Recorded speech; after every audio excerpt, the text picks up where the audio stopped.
मेरे प्रिय छात्रों, आपका हमारे इस YouTube चैनल जैसे ज्ञानदीप में एक बार फिर से बहुत बहुत स्वागत है। आज हम लोग कक्षा 12 की एनसीईआरटी गणित का सेकंड वाली बुक यानी कि सेकंड पेपर का भाग नंबर 2 पढ़ेंगे। ठीक, पहले वीडियो में मैंने पढ़ा था प्रकाश स्रोत, अदीप्त वस्तुएं, दीप्त वस्तुएं, ठीक, और प्रकाश का परावर्तन।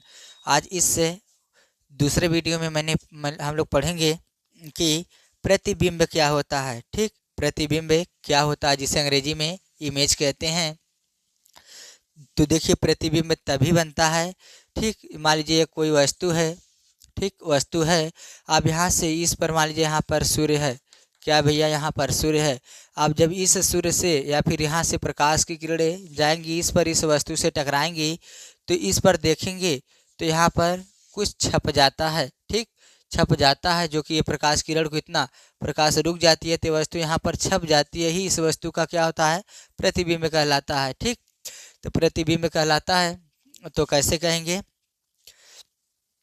किसी किसी वस्तु से चलने वाली प्रकाश किरणें, ठीक, किसी वस्तु से चलने वाली प्रकाश किरणें दर्पण से, ठीक, दर्पण से परावर्तन के पश्चात, दर्पण से परावर्तन के पश्चात जिस बिंदु पर मिलती हैं, क्या होती हैं, जिस बिंदु पर मिलती हैं या मिलती हुई प्रतीत होती हैं, उस बिंदु को हम उस वस्तु का प्रतिबिंब कहते हैं। फिर से एक बार, किसी वस्तु से चलने वाली प्रकाश किरणें दर्पण से परावर्तन के पश्चात जिस बिंदु पर मिलती हैं या मिलती हुई प्रतीत होती हैं, तो उस बिंदु को उस वस्तु का प्रतिबिंब कहते हैं।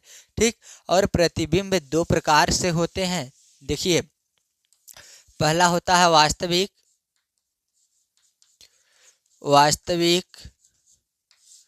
प्रतिबिंब, जिसे अंग्रेजी में कहते हैं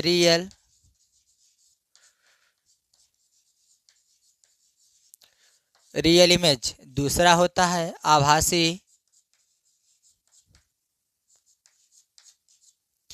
आभासी प्रतिबिंब,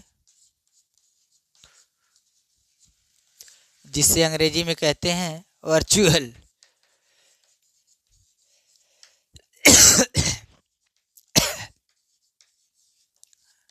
ठीक, दो प्रकार से प्रतिबिंब होता है, एक वास्तविक, एक आभासी। तो वास्तविक प्रतिबिंब किसे कहते हैं और आभासी प्रतिबिंब किसे कहते हैं। तो देखिए, किसी वस्तु से जब कोई प्रकाश किरण, ठीक, किसी वस्तु से जब कोई प्रकाश किरण टकराएगी, टकराने के बाद वास्तविक दिखाई देगी, यानी कि वास्तव में ये दिखाई देगी कि वही वस्तु है, तब हम उसे वास्तविक प्रतिबिंब कहते हैं। या फिर टकराने के बाद सिर्फ हम आभास करेंगे, ठीक, आभास करेंगे कि यहाँ पर यह वस्तु छपी है या बनी है, तो आभासी प्रतिबिंब होता है। तो किसे कहेंगे, पहला वास्तविक प्रतिबिंब, किसी वस्तु से चलने वाली प्रकाश किरणें दर्पण से परावर्तन के पश्चात वास्तव में, कहाँ पर, वास्तव में जिस बिंदु पर मिलती हैं, उस बिंदु को उस वस्तु का वास्तविक प्रतिबिंब कहते हैं। फिर से एक बार, किसी वस्तु से चलने वाली प्रकाश किरणें दर्पण से परावर्तन के पश्चात वास्तव में जिस बिंदु पर मिलती हैं, उस बिंदु को उस वस्तु का वास्तविक प्रतिबिंब कहते हैं। और इस वास्तविक प्रतिबिंब को हम क्या करते हैं, पर्दे पर दर्शा सकते हैं, अर्थात पर्दे पर दिखा सकते हैं, लेकिन आभासी प्रतिबिंब को पर्दे पर दर्शा नहीं सकते। ठीक, उसी प्रकार आभासी प्रतिबिंब क्या होता है कि किसी वस्तु से चलने वाली प्रकाश किरणें, ठीक, किसी वस्तु से चलने वाली प्रकाश किरणें दर्पण से परावर्तन के पश्चात जिस बिंदु पर मिलती हुई प्रतीत होती हैं, ठीक, जिस बिंदु पर मिलती हुई प्रतीत होती हैं, उस बिंदु को उस वस्तु का हम क्या कहते हैं, आभासी प्रतिबिंब कहते हैं। और इसे हम पर्दे पर दर्शा नहीं सकते हैं। ठीक, इसी के बाद हेडिंग आता है दर्पण। आइए दर्पण देखते हैं क्या होता है। ठीक, अगली हेडिंग है दर्पण। दर्पण जिसे अंग्रेजी में मिरर कहते हैं, ठीक, जिसे अंग्रेजी में मिरर कहते हैं। तो दर्पण किसे कहते हैं सर, सबसे पहले दर्पण देखेंगे कि कोई एक पारदर्शी कांच लेंगे, ठीक, कोई पारदर्शी कांच लेंगे, कांच लेने के बाद, ठीक है, मान लीजिए ये कांच है, अभी तो हम इसको कांच कहेंगे। दर्पण कब कहेंगे? जब इसके एक पृष्ठ पर हम क्या कर देते हैं, पॉलिश कर देते हैं। तो एक तरफ से हम इसको प्रकाशित करके इस पर प्रकाश लेके हम दूसरे वस्तुओं को देख सकते हैं या फिर अपने चेहरे को देख सकते हैं, तब ये क्या कहलाता है? दर्पण या शीशा कहलाता है। तो देखिए, जो दर्पण होता है दो प्रकार से होता है। पहले तो एक समतल दर्पण होता है, ठीक। एक मान लीजिए एक ऐसा होता है समतल दर्पण होता है, और एक ऐसा होता है एक गोली दर्पण होता है, ठीक। तो समतल दर्पण ऐसा होता है, ऐसा दर्पण जिसका परावर्तक पृष्ठ समतल हो। तो लिख देंगे यहाँ पर दर्पण दो प्रकार के होते हैं। पहला एक होता है समतल दर्पण, और दूसरा होता है गोलीय दर्पण। गोलीय दर्पण, ठीक। एक समतल दर्पण होता है और दूसरा होता है गोलीय दर्पण। तो समतल दर्पण किसे कहते हैं? मैंने अभी बताया था, ऐसा दर्पण जिसका परावर्तक पृष्ठ समतल हो, ठीक। ऐसा दर्पण जिसका परावर्तक पृष्ठ समतल हो उसे हम समतल दर्पण कहते हैं, जिसमें हम अपना क्या करते हैं, फेस देखते हैं। घर पे हमारे जो शीशा होगा वो कैसा होता है? समतल होता है, ठीक। और दूसरा होता है गोलीय दर्पण। तो इसे कैसे कहेंगे? ऐसा दर्पण जिसका जो गोली हो, ठीक। ऐसा दर्पण जिसका पृष्ठ गोली हो या गोलाकार हो उसे हम गोली दर्पण कहते हैं। ऐसा दर्पण जिसका पृष्ठ गोली हो उसे गोली दर्पण कहते हैं। अब ये जो गोली दर्पण होते हैं दो प्रकार के होते हैं। एक उत्तल दर्पण, कैसा दर्पण? एक उत्तल दर्पण, ठीक। और दूसरा होता है अवतल, कैसा होता है? अवतल दर्पण, ठीक। एक होता है उत्तल दर्पण, दूसरा होता है अवतल दर्पण।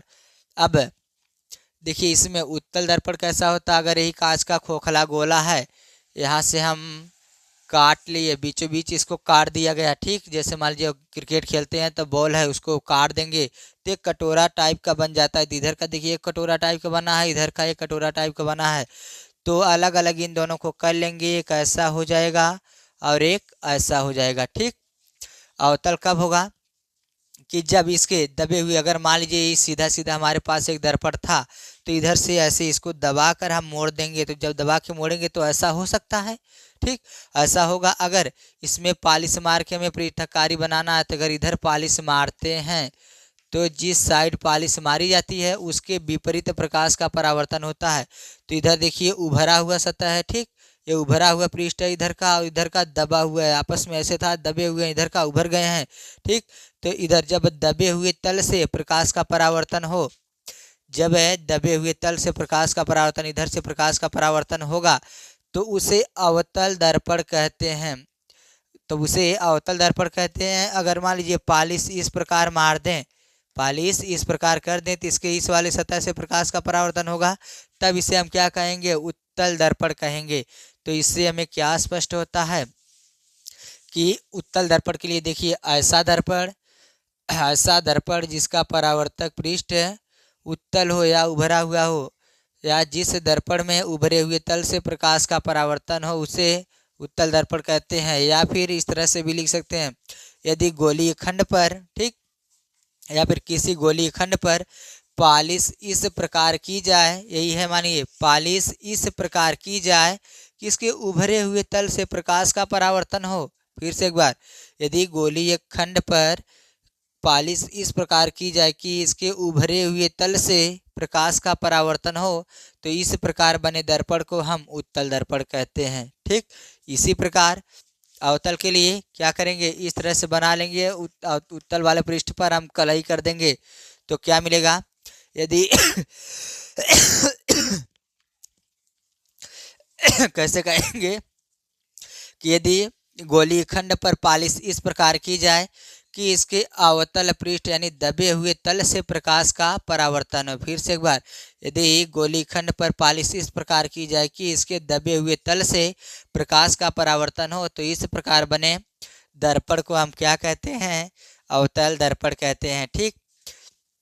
तो ये हो गया। और उसके बाद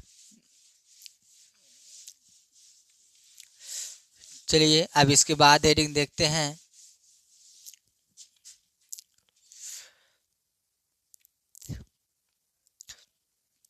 इसके बाद हेडिंग मिलेगा हमें गोलीय दर्पण से संबंधित परिभाषाएं। ठीक, गोलीय दर्पण से संबंधित परिभाषाएं, इसमें मैं बता देता हूँ।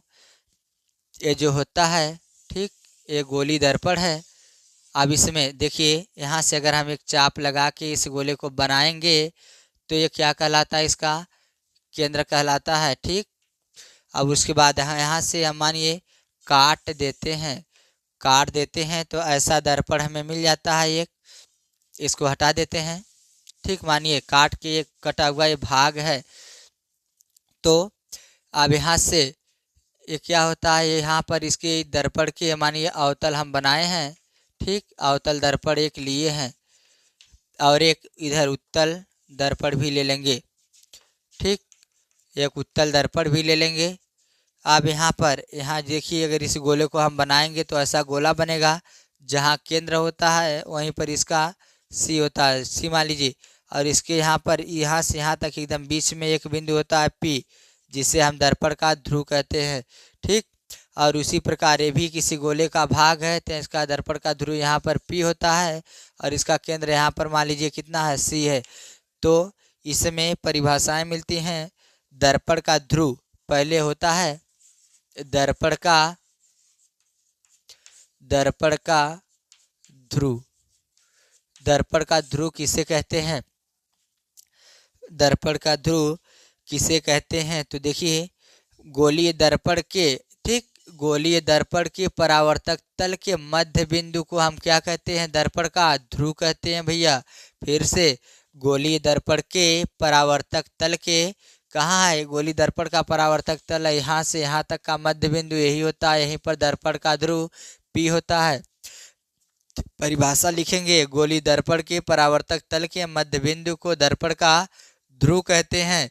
इसे कैपिटल पी से प्रदर्शित करते हैं। ठीक, उसके बाद हेडिंग हमें मिलता है वक्रता त्रिज्या। दूसरी हेडिंग क्या होगा, वक्रता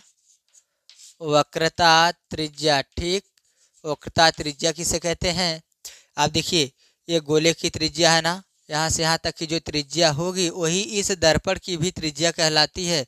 कहेंगे कि गोलीय दर्पण जिस खोखले गोले का कटा हुआ भाग होता है, क्या होता है, गोलीय दर्पण जिस खोखले गोले का कटा हुआ भाग होता है उसकी त्रिज्या को दर्पण की वक्रता त्रिज्या कहते हैं। वो चाहे उत्तल हो या अवतल हो, वही कहते हैं। फिर से एक बार, गोलीय दर्पण जिस खोखले गोले का कटा हुआ भाग होता है उसकी त्रिज्या को दर्पण की वक्रता त्रिज्या कहते हैं। इसे आर से प्रदर्शित करते हैं, दोनों आर से प्रदर्शित करते हैं, चाहे स्मॉल आर हो चाहे कैपिटल आर हो। तीसरी हेडिंग इसमें मिलती है, तीसरी हेडिंग मुख्य अक्ष। क्या भैया, मुख्य अक्ष होता है तीसरी हेडिंग, मुख्य अक्ष। देखिए, यही जो रेखा सीधे सीधे जाती है यहाँ सी से पी तक मिलते हुए, ठीक, सी से पी तक मिलाते हुए जो सीधी रेखा जाती है उसी को हम क्या कहते हैं, मुख्य अक्ष कहेंगे। गोलीय दर्पण के, ठीक, गोलीय दर्पण के वक्रता केंद्र तथा दर्पण के ध्रुव को मिलाने वाली सीधी रेखा को दर्पण का मुख्य अक्ष कहते हैं। फिर से, गोलीय दर्पण के वक्रता केंद्र व दर्पण के ध्रुव, ठीक, ध्रुव को मिलाने वाली सीधी रेखा को हम क्या कहते हैं, मुख्य अक्ष कहते हैं। इसी प्रकार इसका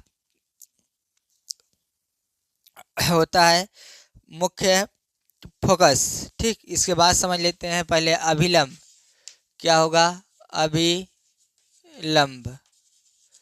अभिलंब क्या होता है? ठीक, अभिलंब के लिए अब यहाँ पर इसी पर यहाँ गोलीय दर्पण के मान लीजिए ऐसे यहाँ से खींच दिए अभिलंब, कहेंगे गोलीय दर्पण के मुख्य अक्ष पर खींची गई लंबवत रेखा को हम अभिलंब कहते हैं। गोलीय दर्पण के मुख्य अक्ष पर खींची गई लंबवत रेखा को अभिलंब कहते हैं। ठीक, उसके बाद हेडिंग मिलेगा हमें मुख्य फोकस। मुख्य फोकस क्या कहते हैं, मुख्य फोकस। देखिए, ये जो दर्पण का वक्रता केंद्र है, ठीक, दर्पण का जो वक्रता केंद्र होता है, वक्रता केंद्र देखिए अवतल लेंस के लिए यहाँ सी और पी के बीच में पाया जाता है मुख्य फोकस। ठीक, सी और पी के बीच में हमें मुख्य फोकस मिलता है। और अगर इस लेंस की बात करें, इस दर्पण की इस दर्पण की बात करें तो ऐसे खींचा जाएगा, ठीक। और यहाँ सी है तो यहाँ हमें क्या मिलेगा, एफ मिलेगा, ठीक। पहले अवतल दर्पण के लिए मुख्य फोकस। अवतल दर्पण में क्या होता है कि अगर मान लीजिए यहाँ से एक प्रकाश किरण यहाँ डाल दें, ठीक, तो यहाँ से टकराने के बाद यहाँ से निकल के चली आती है इस तरह से, ठीक। फिर यहाँ से प्रकाश किरण एक डालें तो ये भी टकराने के बाद यहाँ से निकल के चली आती है। अगर एक प्रकाश किरण यहाँ से ऐसे आपतित करें, ये टकराने के बाद इस बिंदु से होकर चली जाती है। फिर ये प्रकाश किरण आपतित करें तो टकराने के बाद इस बिंदु से होकर चली जाती है। तो क्या कहेंगे कि अवतल दर्पण में, देखिए ये अवतल है, कि अवतल दर्पण में ये मुख्य अक्ष है, इसके समांतर ये प्रकाश किरण जा रही है, ये भी प्रकाश किरण, ठीक। अवतल दर्पण में मुख्य अक्ष के समांतर चलने वाली प्रकाश किरणें दर्पण से परावर्तन के पश्चात मुख्य अक्ष को जिस बिंदु पर काटती हैं या मिलती हैं वही क्या कहलाता है, अवतल लेंस का क्या कहलाता है, मुख्य फोकस कहलाता है, ठीक। फिर से एक बार कि अवतल लेंस में मुख्य अक्ष के समांतर, किसके समांतर भैया, मुख्य अक्ष के, अवतल लेंस में मुख्य अक्ष के समांतर चलने वाली प्रकाश किरणें दर्पण से परावर्तन के पश्चात मुख्य अक्ष को जिस बिंदु पर काटती हैं वही अवतल लेंस का फोकस कहलाता है, ठीक। और इसमें दूसरी बार क्या कहेंगे कि अगर इसके समांतर प्रकाश किरण ले जाएं, ठीक। प्रकाश किरणें हमेशा पता है बाईं तरफ से डाली जाती हैं, तो यहाँ से टकराने के बाद देखिए इधर ये प्रकाश किरण मुड़ जाएगी, इधर ये प्रकाश किरण मुड़ जाएगी, और इधर ये प्रकाश किरण और ये प्रकाश किरण, लेकिन यहाँ पर कुछ भाग इसके मुख्य फोकस पर जाता है, ठीक। तो उत्तर में क्या कहेंगे कि मुख्य अक्ष के समांतर चलने वाली प्रकाश किरणें दर्पण से परावर्तन के पश्चात मुख्य अक्ष के जिस बिंदु से आती हुई, अगर डॉट है तो आती हुई प्रतीत कहेंगे, मुख्य अक्ष के जिस बिंदु से आती हुई प्रतीत होती है उस बिंदु को उत्तल लेंस का फोकस कहते हैं या मुख्य फोकस कहते हैं। अगर दोनों को एक ही में जोड़ना चाहें तो कहेंगे कि दर्पण के, ठीक, या गोली दर्पण ले लेंगे, गोली दर्पण के मुख्य अक्ष के समांतर चलने वाली प्रकाश किरणें दर्पण से परावर्तन के पश्चात मुख्य अक्ष को जिस बिंदु पर मिलती है या मिलती हुई प्रतीत होती है उस बिंदु को हम क्या कहते हैं, दर्पण का मुख्य फोकस कहते हैं, दर्पण का मुख्य फोकस कहते हैं। इसे स्मॉल या कैपिटल एफ से क्या करते हैं, हम प्रदर्शित करते हैं, ठीक। और उसके बाद हमें हेडिंग मिलता है फोकस दूरी। क्या मिलेगा हेडिंग, फोकस दूरी, फोकस दूरी, ठीक। अब उसके बाद देखिए ये फोकस है, यहाँ से पी तक की दूरी जो है इसी को फोकस दूरी स्मॉल एफ कहते हैं, और यहाँ एफ से पी तक की दूरी को स्मॉल एफ कहते हैं। दर्पण में समस्त दूरी हम कहाँ से नापते हैं, इसी पी से नापते हैं, दर्पण के ध्रुव से। क्या कहेंगे कि गोली दर्पण के ध्रुव व मुख्य फोकस के बीच की दूरी को फोकस दूरी कहते हैं, ठीक। गोली दर्पण के ध्रुव व मुख्य फोकस के बीच की दूरी को फोकस दूरी कहते हैं, इसे स्मॉल एफ से प्रदर्शित करते हैं, ठीक। तो अब अगले वीडियो में देखा जाएगा इसके दर्पणों द्वारा दूरियां नापने का चिन्ह, परिपाटी का नियम, कि वस्तु को कहाँ रखा जाता है और इसका प्रतिबिंब कैसे बनता है, ठीक। इसके बारे में अगले वीडियो में डिस्कस करेंगे। तब तक आप लोग पढ़ाई करते रहिए जोरों तोरों से, चूँकि समय बहुत कम है, ठीक। कम समय में हमें ज़्यादा पढ़ के क्या करना है, ज़्यादा मार्क्स लाना है। कम समय में ज़्यादा पढ़ के ज़्यादा नंबर लाएंगे, और यही उम्मीद लेकर मैं इस वीडियो का अंत करता हूँ। फिर मिलेंगे अगले वीडियो के साथ, तब तक के लिए धन्यवाद।